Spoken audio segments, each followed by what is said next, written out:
नमस्कार, मी विलास बडे. तुम्ही पाहताय आपला महाराष्ट्र. आणि आपल्या महाराष्ट्रात आज इराण आणि अमेरिका इस्रायलच्या युद्धामुळे LPGची टंचाई जाणवू लागली. गॅस सिलेंडर वितरकांच्या कार्यालयाच्या बाहेर लांबच लांब रांगा लागलेल्या दिसतात.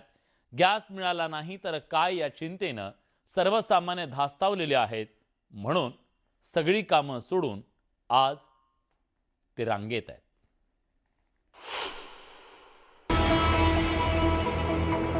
एजन्सीवाले म्हणतात 25 सिलेंडर येणार आहेत. मग बाकीचे लोक किती आहेत? आता इथं इथपर्यंत 25 होते. बुकिंग केले तुम्ही? हो, बुकिंग केलेलं आहे. मिळत नाहीये. मिळत नाही म्हणजे आता गाडीच नाहीत ना. मी तर 6 वाजल्यापासून नाही.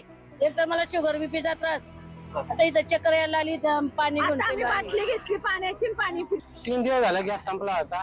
गॅसचा तुटवडा होता म्हणून मी आज नंबर लावला ड्युटीला सुट्टी घेऊन. कामावरून सिलेंडर घेण्यासाठी का चालू आहे? म्हणजे आता आपलं काम सोडायचं आणि या सिलेंडरची वाट बघत बसायचं झालं. असं झालं. आता पूर्णपणे ऑनलाईन बुकिंग बंद आहे. पुढची शाश्वती काही नाही म्हणून लोकांनी रांगा लावलेल्या आहे. पब्लिकच गॅसवर बसलेली आहे. गॅस कधी भेटेल हीच अपेक्षा करते. इराण आणि अमेरिका इस्रायलचं युद्ध सुरू होऊन 13 दिवस उलटले. या युद्धाची झळ राज्यातल्या ग्रामीण भागाला बसू लागली आहे. राज्यातील अनेक शहरात LPG सिलेंडरचा तुटवडा असून ग्राहक पहाटेपासून गॅस वितरकांच्या कार्यालयाच्या बाहेर रांगा लावताना दिसत आहेत. काही 6:45 वाजल्यापासून थांबलोय आम्ही दत्तवाडी चौकीच्या तिथं. आणि तिथं 6:45 वाजल्यापासून, आणि तिथं आल्यावर आम्हाला काल सांगितलं तिथं आहे ना, आज सांगतात की इकडे देतात. आज 7 वाजल्यापासून आम्ही थांबलोय. परत शाळेत सुट्टी झाली, माझी मी धंद्याची सुट्टी झाली. सकाळपासून 9 वाजल्यापासून वारलं सर. अजून वनातच आहे सर. सकाळपासून चहा नाही, पाणी नाही, धंदा नाही, पाण्याची व्यवस्था पण नाही आहे इकडे, आणि लेडीज साठी व्यवस्था पण नाही आहे.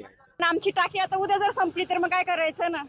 आम्ही नाही चूल करू शकत नाही, काय करू शकत नाही. गॅस भरून यायलाच पाहिजे. युद्ध सुरू झाल्यानंतर घरगुती सिलेंडर बुकिंगसाठीचा 21 दिवसांचा नियम बदलून 25 दिवसांवर करण्यात आला. मात्र इकडे दापोलीत 45 दिवसानंतर सिलेंडर बुकिंग घेतलं जाणार आहे. त्यामुळे ग्राहक पॅनिक झाल्याचं पाहायला मिळतंय. लोक घरात गॅस शिल्लक असला तरी सुद्धा इकडं अचानक लोक घरातून गॅस भरण्याच्या लाईनला आलेत.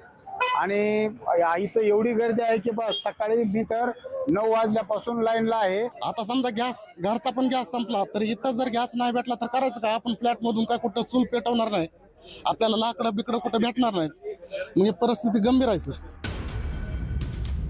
हातातली कामं सोडून, ऑफिस बुडवून, लेकरा बाळांना घरी सोडून लोक सिलेंडर घेण्यासाठी 8-8 तास रांगा लावतायत. अशा वेळी जर गॅस मिळाला नाही तर वितरक आणि ग्राहकांमध्ये हमरीतुमरीची पाळी येते.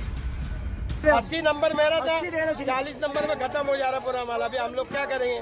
सुबह से खड़े ले. फ्रॉड बहुत हो रहा, फ्रॉड हो रहा ज्यादा. गाड़ा पार्सल हो रहा माल यहाँ से. आम्ही सकाळपासून आम्ही इथं उभं आहे. आम्हाला सिलेंडर भेटलत नाही. ती लोक येते बाटला घेऊन जातोय, डायरेक्ट घेऊन जाते. ते पावती आहे काय काय आहेत नाही याच्याकडं. आम्ही नंबर लावलेला आहे, याचा आमचा नंबर मागे. सकाळपासून आले आम्ही 9 बजे. परेशान करके रखेले. नंबर नजदीक आ रहा, ब्लैक कर दे रहे उधर से बाहर से. लेडीज लोग क्या करेंगी? रोजा रख के धूप में बैठे ले, बच्चे छोड़ के आए ले. जरा सी लेडीज की कोई है नहीं यहाँ पे कदर.